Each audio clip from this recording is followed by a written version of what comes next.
Hello and welcome to the Brian Hornback Experience. This is episode 90, and I've got another candidate running in the general election August the 4th. Early voting is July 15th through the 30th, and I have the Democrat candidate for Knox County Trustee, David Cazalet. Did I say that right, David?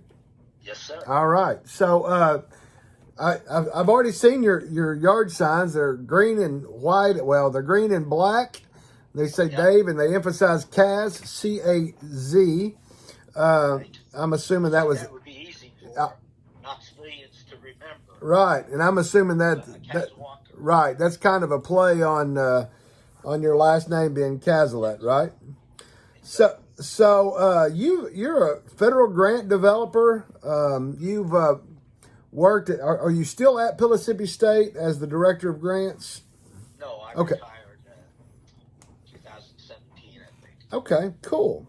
Well, you worked at Mississippi State as a director of grants and also was a grant development specialist. And before that, you worked for a number of years up in Kentucky at a community college. And even before that, you were an editor and a publisher. And before that, you were a student at Tennessee Tech, and you were in the Marine Corps. So talk to us about a little bit about your background, kind of how you got to, I mean, obviously you've been in Knoxville now for a number of years, but just talk about your background and anything I might have left out.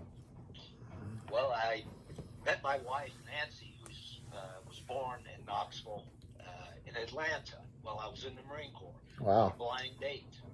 And we've been married 50 years as of last August. So wow. It'll be 51 when the election comes around.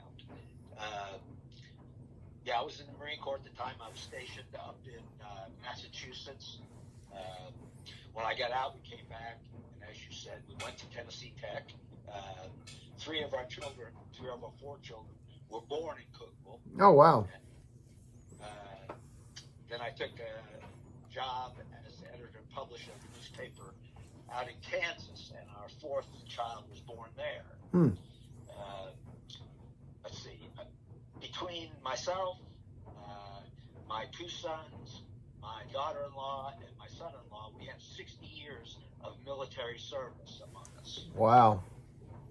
So we're dedicated to serving the country, and that's why I'm running. Wow. Let's see. I was in the newspaper business for more than 20 years. Wow. I worked at 3 community newspapers.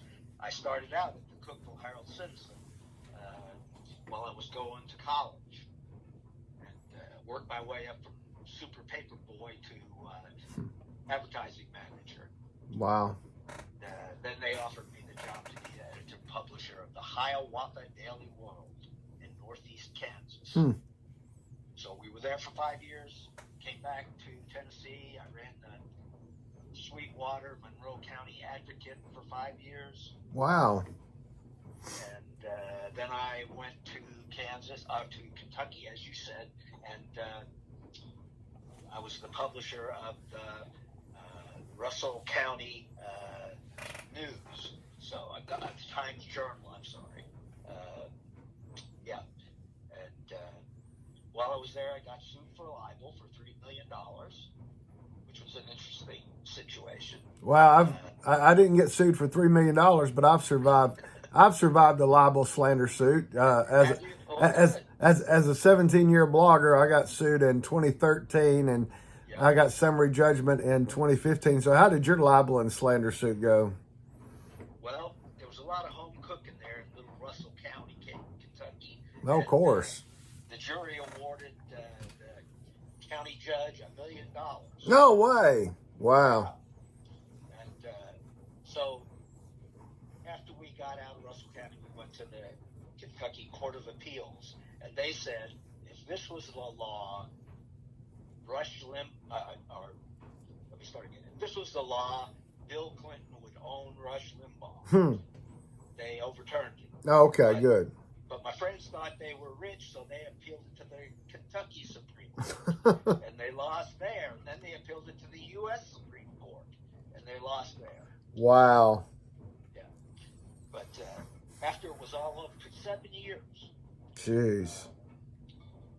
had to put up a $1.3 million bond for that 7 years. Wow. And they had a lien on my home. And as soon as the case was over, they sued me for another editorial. Wow. So you decided you decided after about 8 years of putting up with that you decided you're going to go into higher education and become a grant guy, and you would raise public relations manager.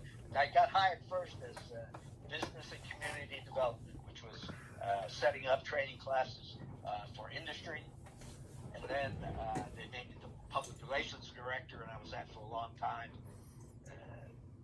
And that was great because all you do is write positive stories about people when you're, trying to promote anything that you're public relations director of. So that was nice, just to write good stories about people. And then I became a grant director when the president of the college changed and wanted me to do that. And I had pretty good success with that. At Mississippi State, I won about $26 million in federal, state, and local grants. And that was quite a bit to do in 5 years. Well, that's great. Now, you and Nancy, you all live out in the Carnes community, I believe, right? Yes. Okay. That's right. And you have, did you say you have 4 children total? We had 4 children. Okay. Unfortunately, my youngest son, who was also my namesake, David, passed away. Oh, I'm sorry. In October 2020. Oh, I'm sorry. Well, he did 6 tours in Afghanistan, and he was very sick by the time he came home. He had Sure. Crohn's disease,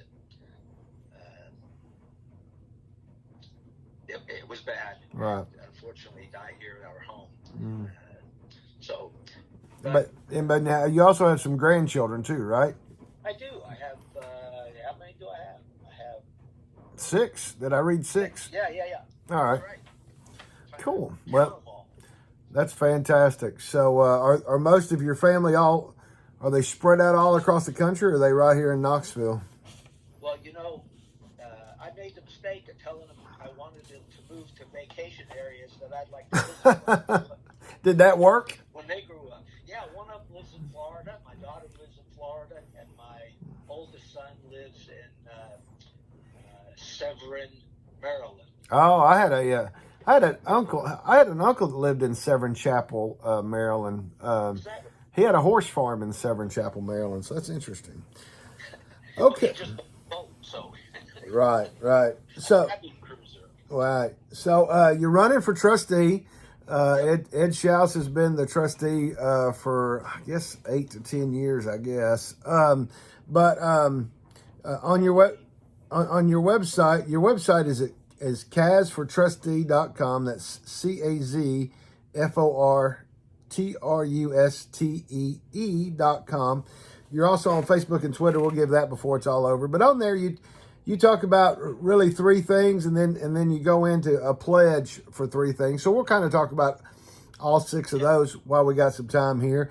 One is you talk about accountability to the taxpayer. So talk about your thoughts on the issue of accountability to the taxpayer. Well, that I think Mr. Schaus has done a great job. I mean, 8 years, and before that we had lots of trouble with the trustee. But Mr. Schaus got it all straightened out, and he was doing a monthly report up until last year, I think, and then he stopped. I don't know why he stopped, but it was a public report, and I would like to get back to that so that people could see what we're doing. Interest rates are going up, and right now the county has an average of $200 million in local banks that's earning less than 1% interest. And I think we can do a little bit better than that with bonds, government bonds, and that kind of stuff. Safe investments. But right. There's a big difference between 0.65 and 3% interest. Yeah, and I guess we should back up just a little bit and kind of explain that some people may not understand exactly the difference between the property assessor and the trustee. So the property assessor he and his staff are the ones that go out and they physically look at your house. They take some measurements of your house. They don't come inside your house, but they take some measurements of your house. Anything they can see from the street, and they will walk around on your property a little bit to see if you've got an in-ground swimming pool. But anyway, the property assessor is the one that assesses what the fair market value is of your property. Now, granted, it's not as high as if you were to pay somebody to come assess your house at market value, but they do a market value. Many of us, well, everybody in the county has now received the latest assessment. Obviously, it's gone up in most areas. About 40% is about where the norm is. 40% increase. But anyway, that's the property assessor's job. The county trustee's job is that sometime between October and March, you need to pay your property taxes. And so the trustee takes those. The trustee is the person or the office that you pay those dollars to. Now, most people are paying those through escrow. So like in the middle of December, these mortgage companies cut a big check and they wire transfer that money into the county. The trustee's the one that takes that money in. He puts it in bank or banks around Knoxville, hopefully. And then it's the trustee then that gives the county mayor the money he needs, the Knox County schools the money they need, and all that good stuff, according to the budget, right? So that's the job of the trustee. And so that folks understand what we're talking about. So that's the job you're running for.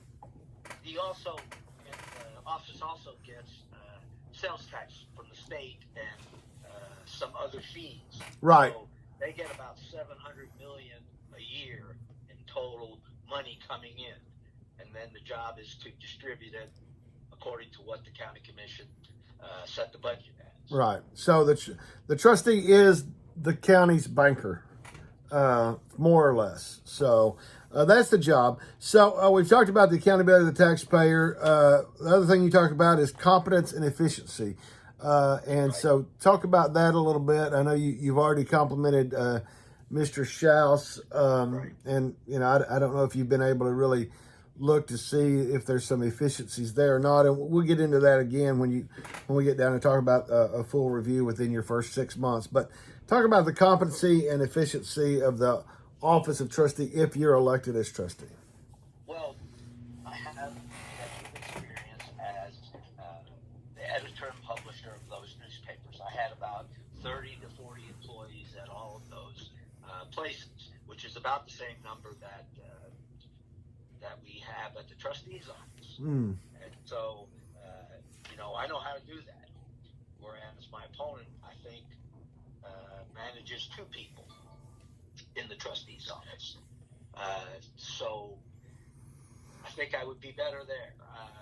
I told you about the libel suit, which showed that I'm not willing to give in to politicians. That everything that I do will be on the up and up, and I don't care if other people don't like it. Other elected officials. Right. I'll do it the way it's supposed to be done. There are 5 offices. I don't know if we need 5 offices or not. And then somebody told me there were 7 offices. So I guess you're talking about the satellite offices. I guess you're talking about that. So you say there's an office at City County Building, and then I don't. I'm like you. I'm not 100% sure where all there's a. I didn't keep track of where they were, but right. I was looking the first year about how convenient is that for people? Do we need it? Are we overstaffed or not? There may be savings there that could be made, which would give more money to the schools potentially. Yeah, and then you also talk about in your issues the ethical leadership. So again, I assume you're talking about your leadership if you become the trustee. And that's what I was saying about if I'm not going to give in to a libel suit. I have another example of integrity there. When I was out in Kansas, we ran into a cult called the Posse Comitatus, and a friend of mine's wife ran off and joined the cult. Oh, wow. We looked for her and she took her 4 children with her, and we looked for her for years, for about a year, and we started reporting about the fact that she had joined the cult. Nobody believed us.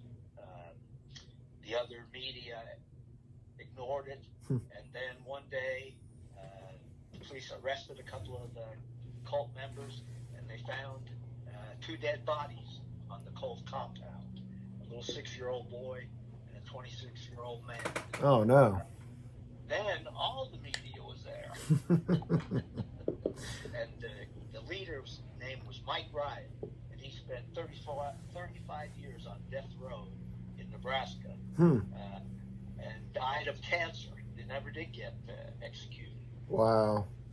So, there's a book about it called Evil Harvest, and by a guy named Ron Calvin, and he says that my family was on top of Mike Ryan's hit list, and I'm sure that was right because my wife was being very careful about where the kids were and who was taking care of them during that time. Wow. That's amazing. I mean, it's interesting. I started being a blogger back in 2004. And I started that because I had served 4 years as an elected member of the school board, and my term was ending, and blogs were just kind of it was just in 2004 it was a popular thing, and so I started it basically just to have some form of. I've always been a writer. I do not declare that I'm a journalist by any stretch because I've never been to journalism school. I've never. But I enjoy writing, and so So do I just felt like this was an opportunity for me to continue to have a soapbox. Even if nobody read it, it would keep me semi-sane. And so so I did it, and then of course I get sued, and then I start and I went for a number of years without without making it any kind of money. I mean, it's still not my full-time job, but it's been interesting though to see that the mainstream media really don't like to pay attention to blogs or alternative publications until we happen to hit on something. I've been able to hit on a few things over the years, but now we've got a couple of other folks that have kind of joined the fray. There's been some blogs that come and go, but I tell people all the time, it's just an addiction. It's, some people are addicted to drugs. Some people are addicted to gambling. Mine is that I've followed politics for the last 40 years in Knoxville. And, I happen to be a blogger who's now transitioned into blog and podcast. So, it's kind of fun. But one of the interesting things you talk about on your pledge to the taxpayers on your website is a taxpayers advisory panel. And as I read that, you're going to ask every commissioner from, I guess we've got 11 commissioners. So you're going to ask each commissioner to recommend someone to be on this taxpayer advisory panel. They're gonna come once a quarter and meet with you and your staff to find some of the information that you and your staff provide to them. So kind of talk about your idea on that taxpayers advisory panel. I think it's an interesting idea. So just go ahead and talk about that. We would want to have a diverse group of people from across all spectrums, but we would need to have people who are financial advisors, bankers, that sort of thing, to recommend solid investments that aren't risky, that we could earn more interest with. So I would be asking them for their advice on where to place the county's money in order to get the best return. Right. And then you also talk about in the first 6 months to a year doing a full review of the entire processes, policies, and systems. So again, you talk about the fact that, Trustee Schaus has done a good job, but that, you'd like to just come in and do a full comprehensive review of that. So kind of talk about that a little bit. It's important anytime the office changes, I think, to have an audit and make sure that everything's in order before you move on. So that's, that would be in the best interest of the people and in my best interest as well. Just to ensure that everything's as it should be. Right.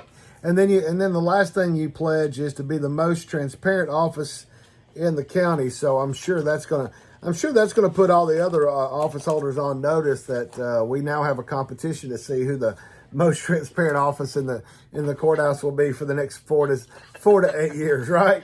I'm sure that'll be a difficult prize to win. Exactly. So again, just to remind everybody, you are the Democrat candidate for trustee. You were unopposed in the primary, and so you go on to August the 4th. Early voting is July 15th through the 30th.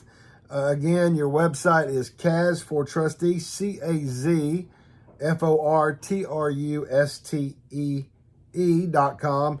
On Facebook, it's Caz for Knox County Trustee. So that's CAZFORKNOXCOUNTY TRUSTEE. And on Twitter, it's just Caz for Trustee, CAZFORTRUSTE. I appreciate you being here on the Brian Hornback Experience, episode 90. Thank you for having me. And so I'm going to let you have the last couple of 3 minutes to directly talk to the people that are going to be watching this, listening to this, and ask for their votes. Again, Thursday, August the 4th is Knox County General Election. Early voting is July 15th through the 30th. So go ahead and take a couple of minutes and ask for everybody's vote, and then we'll be done. Well, the thing I'd like the voters to know is that the trustee's office does not make policy. It doesn't decide issues. It takes in the money and hands out the money to the county according to the budget. So I don't think that Democrat or Republican is as important in this office. I've always wanted to run for office, but being a newspaper editor and publisher, I didn't feel it was right to criticize the county government and be on the county government. So I couldn't run at that time. And then working at Pellissippi State and the other community colleges, again, if I'd made some decision that was unpopular, it might have caused the colleges some sorrow. So this has been my first chance to run for office. And, I am retired several times, and I don't expect that I'll seek any other office, probably 1 4-year term, and that will be it for me. And I hope that I'll be able to find some good people that can run 4 years from now.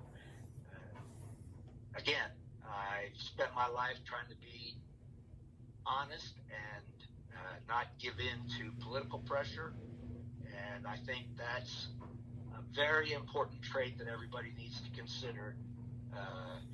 I think it would be nice to have a Democrat up there, even though he doesn't have a policy role. He could at least talk to the people who are on the county commission and the other offices about a different opinion about what they should do. Not that they'll take my advice, but right. It could be. Well, and it is, we do need to make the distinction that, in a primary, you have to decide if you're going to vote in the Republican or the Democrat primary, and you have to stay in that primary. Obviously, August the 4th, it is a general election, so people have the opportunity to bounce back and forth on, the Republican or the Democrat candidate. And then also on August 4th, we'll have the state and federal primary on that one, you got to make your decision and you got to stay in that box. But in the general election, you're not necessarily in that box, but you know it is what it is because it is part of our representative republic. So again, Dave, I appreciate you being on here. Good luck to you. Hopefully we'll see you. Hopefully we'll see you out and about in the community, and we'll talk to you soon. I enjoyed it. Thank you. Thank you, sir.